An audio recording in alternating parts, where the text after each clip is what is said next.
तो hi guys, कैसे हो आप सब। उम्मीद करता हूँ कि आप सब अच्छे होंगे और अपना दिन अच्छे से बिता रहे होंगे। तो आज हम एक नया एनिमे स्टार्ट करने वाले हैं। ये थोड़ा ज़्यादा ही जापान बेस्ड एनिमे होने वाला है, जो कि है माय हीरोइक हस्बैंड। और इनका एनिमेशन बहुत ही अच्छा है। अगर आप ये एनिमेशन अच्छा लगा तो कमेंट सेक्शन में ज़रूर बताइएगा हमारा माय हीरोइक हस्बैंड का।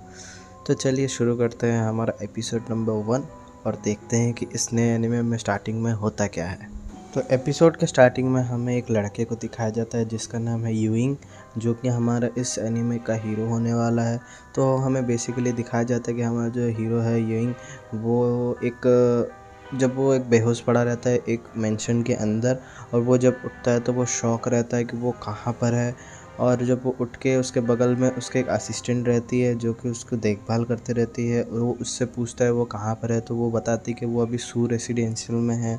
और ये सुनने के बाद वो थोड़ा शॉक हो जाता है, क्योंकि वो सोचता है कि मैं कहाँ आ गया। उसके बाद हमें एक फ्लैशबैक देखने को मिलता है कि जहाँ पर हमें पता चलता है कि जो हमारा यूइंग है वो अपने फ्यूचर में पानी में डूब गया था। और वो जब वो डूबने के बाद उसने आंखें बंद करी और आंखें खोली जब फिर से, तो वो यहाँ पर था।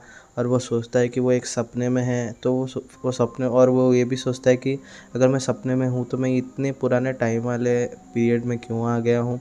और इतनी ही देर में वो पूछता है कि उस असिस्टेंट को कि मैं कहाँ पर हूँ, मेरे को यहाँ कौन लाया। तो वो उसको बताती है कि तुम्हारी शादी है कल, और तुम यहाँ पर रेस्ट कर रहे थे, तुम बेहोश हो गए थे थोड़ा ज़्यादा पी के।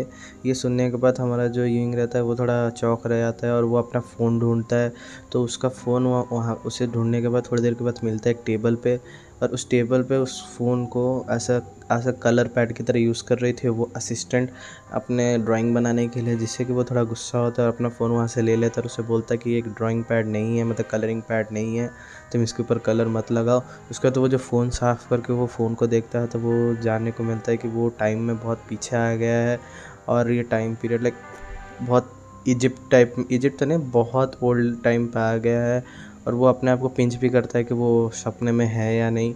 फिर हमें अगले सीन में ही देखने को मिलता है कि हमारा जो यूइंग रहता है वो अपने फ़ोन को देख के एक अच्छी शायरी बोलता है, जिससे कि हमारी जो वो लड़की असिस्टेंट रहती है वो बोलती है कि हमारे जो ओनर है, जो ओनर मिस उनके हस्बैंड तो बहुत अच्छे शायर भी हैं। और ये सुनने के बाद वो बोलते हैं हाँ मेरी शादी होने वाली है।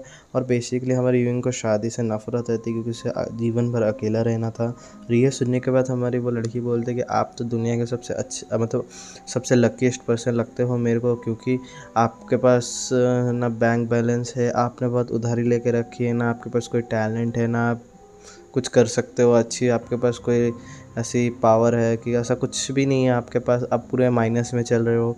और ये आपका सबसे अच्छा है कि हाँ आपने हमारे जो ओनर है उनसे शादी करी है। ये सुनने के बाद हमारा यूं बोलता है कि क्या ये गुड लक है, और अपने आप को अपना सिर पकड़ लेता है कि ये लड़की क्या बोल रही है। उसके बाद थोड़ी देर सोचने के बाद वो बोलती है कि मुझे मेरी होने वाली बीवी का फ़ोटो दिखाओ।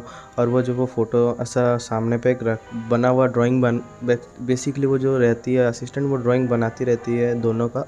तो वो ड्राइंग आधी बन रही थी तो उसमें उसका चेहरा नहीं बना रहता है, जिससे कि वो बोलता है इसका चेहरा कहाँ है। तो हमारे असिस्टेंट बोलते हैं कि मैं बना रही थी, आपने डिस्टर्ब कर दिया। तो वो बोलता है कि ठीक है, मुझे कम से कम अपना वो तो बताओ कि कब मेरी एंगेजमेंट है वगैरह वगैरह। तो वो उनको एक शेड्यूल ला के देती है कि आपकी शादी इस समय पे है और आपको यहाँ पर रेडी होना है वगैरह वगैरह, ये रहे आपके कपड़े सब दिखाती है। उस समय वो बोलती है कि ठीक है मुझे एड्रेस दो, मुझे अपनी होने वाली बीवी से जाके एक बार मिलना है और उससे मना करना है और उससे डिवोर्स लेना है। उसके बाद वो बोलने के बाद एड्रेस लेके वहाँ से निकल जाता है और रास्ते पे घूमता रहता है, मार्केट देखता रहता है। फिर वो अपने वो असिस्टेंट से पूछता है, जब वो निकलता रहता है तो वो आखिरी क्वेश्चन पूछता है कि तुम्हारे मैडम में मेरे को क्या अच्छा लगा कि वो मेरे से शादी करने के लिए मर रही है। तो हमारी वो असिस्टेंट बताती है कि वो मर नहीं रही थी, बेसिकली उसको 6 ऑप्शन दिए गए थे। तो उसने अपना एक डाइस वाला ऐसे गेम खेला जिसमें कि हर डाइस के हर एक पन्ने पे एक इंसान का नाम लिखा हुआ था। तो उसने रोल करा तो तुम्हारा लकीली नाम निकल गया। उन्होंने कोई इंटेंशन नहीं था कि वो तुमसे ही शादी करे। और ये सुनने के बाद वो अपने आप मन में ही सोचता है कि क्या मैं खिलौना हूँ जो मैं ऐसे बाई चांस मिल गया उसे, मैं तो जा रहा हूँ भाई इससे पक्का डिवोर्स लेने। उसके बाद वो वहाँ से एक्चुअली निकल जाता है और मार्केट घूमने चला जाता है और घूमते घूमते बहुत सारी चीज़ें देखता है और अपने फ़ोन से फ़ोटोज़ खींचता रहता है, क्योंकि भाई वो बहुत ज़माने पीछे आ गया। तो वहाँ का माहौल बहुत यूनिक और बहुत सुंदर रहता है, जिससे कि वो वहाँ के पिक्स लेता रहता है। फिर उसी समय वहाँ पर देखने को मिलता है कि अचानक वहाँ से एक साउंड आता है कि भागो भागो बोल के, क्योंकि वहाँ पर मिंजास ने अटैक कर दिया रहता है एक इंसान के ऊपर, और वहाँ पर एक सीरियस फाइट होता रहता है। और बेसिकली हमें देखने को मिलता है कि वहाँ पर एक लड़की रहती है सुंदर सी, और एक वहाँ का गवर्नमेंट का जो एक सर्वेंट था वो उसके साथ लड़ती रहती है। तो हमारा जो यिंग है वो वहाँ पर फ़ोटोज़ लेता रहता है उस फाइट के, और वो फाइट इंटेंस हो जाता है लड़की, और उसके अंदर बहुत घमासान फाइट होता है। और थोड़ी देर के बाद जब चलता है तो हमारी लड़की उसे हरा देती है, और वो जब हराने के बाद वो उसे एक तीर लगता है, बाकी लोगों से जो उसे दौड़ा रहे थे उसे एक तीर लगता है अपने छाती पे। तो वो थोड़ी देर के लिए मतलब अब कमज़ोर पड़ जाती है और भागने का कोशिश करती है। तो उसी समय हमारा जो यूइंग है वो भी उसे थोड़ा हेल्प करता है, क्योंकि वो जब भागते रहते तो एक जन उसे एम करता है पीछे से मारने के लिए। जब वो तीर छोड़ने ही जाता है कि तभी हमारा यूइंग उसके सिर को मार के उसे बेहोश कर देता है। और उसके बाद वो लड़की जब भागती रहती है तो हमारा यूइंग उसका फ़ोटो ले लेता है फेस से, मतलब फेस दिख रहा होगा ऐसा फ़ोटो ले लेता है, जिससे कि वो लड़की का घबरा जाती है कि ये क्या कर रहा है, क्योंकि उन ज़मानों में तो फ़ोन नहीं रहता था। तो वो चीज़ वो बहुत यूनिक लगी उस लड़की को, तो वो देखते चक्कर में वो गिर जाती है। फिर डर के हमारा व्यूइंग उधर से निकल जाता है और वो फिर से घूमना चालू कर देता है। और जब घूमते घूमते एक जगह पे पहुंचता है तो वहाँ पर उसे देखने को मिलता है कि एक बहुत खूबसूरत सा एक लाइब्रेरी टाइप का एक रहता है अपार्टमेंट। तो वो उसके अंदर जाता है और देखता है कि वहाँ पर बहुत सारे शायर थे जो कि पोएम्स पोएट और बहुत सारे स्टोरीज़ लिख रहे थे। तो वो बेसिकली जाता है और ऐसे घूमता रहता है। तो घूमते घूमते वो एक विंडो पे पहुँचता है और वो बाहर देखता है तो उसे एक होटल दिखता है। और वो जब होटल देखता है तो उसे कुछ बातें याद आती है और अपना फ़ोन जब निकालता है तो हमें देखने को मिलता है कि उसके फ़ोन का वॉलपेपर और वो बिल्डिंग सेम रहता है। तो इसका मतलब ये है कि वो बिल्डिंग फ्यूचर में भी वहाँ पर रहती है। और वो उसके बाद हमें फ्लैशबैक में दिखाया जाता है कि हमारे विंग और उसकी जो गर्लफ्रेंड है इसी जगह पे मिले थे पहली बार और प्रपोज़ करा था, और इधर से उनकी लव लाइफ चालू हुई थी। और ये बात सोचते सोचते वो अपने बारे में सोचता है, क्योंकि वो हमारा जो यूइंग है वो काम के बारे में लेके बहुत फ्रस्ट्रेट हो जाता है पैसा कमाने के चक्कर में, जिससे कि वो अपनी गर्लफ्रेंड को टाइम नहीं दे पाता है।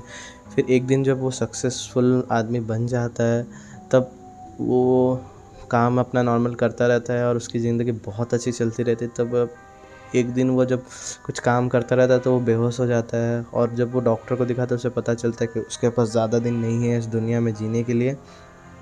तो वो एक छोटा बहाना करता है, अपने गर्लफ्रेंड को बताता है कि वो अब्रॉड जा रहा है घूमने और तुम यहाँ से चली जाओ, ये लो मैंने तुम्हारे नाम का एक कार्ड बनाया है जिससे तुम अनलिमिटेड पैसा निकाल सकती हो मेरे नाम से। और ये बट वो उसकी जो गर्लफ्रेंड होती है वो रिजेक्ट कर देती है, वो बोलती है कि आई हेट यू, मतलब हेट करके चली जाती है। बट उसे थोड़ी ना रियलिटी पता रहता है कि हमारी यूं के साथ क्या हुआ रहता है।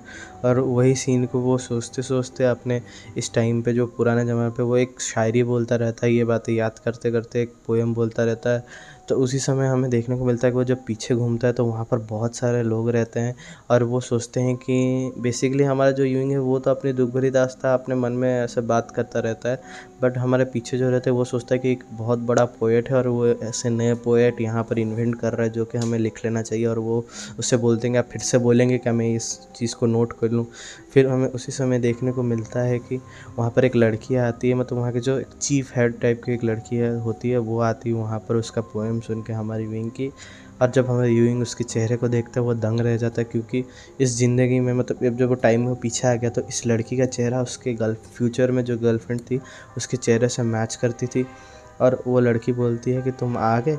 तो हमारे यूइंग समझ कुछ तो नहीं पाता बट वो भी बोलता है कि हाँ तो मैं तो आ गया बोल के। और यही सस्पेंस में हम चले जाते हैं कि ये दोनों किस चीज़ के बारे में बात कर रहे हैं और हमारा यूइंग क्या समझा है कि आने क्या आगे का मतलब क्या समझा है, ये हमें अगले एपिसोड में देखने को मिलेगा, क्योंकि अनफॉर्चुनेटली ये एपिसोड यहीं पर ख़त्म हो जाता है। तो होप आपको ये एक्सप्लेनेशन और ये एनीमे का फर्स्ट एपिसोड बहुत अच्छा लगा होगा।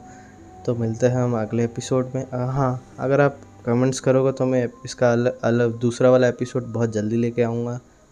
तो आज के लिए बस इतना ही। Take care, bye bye, peace out.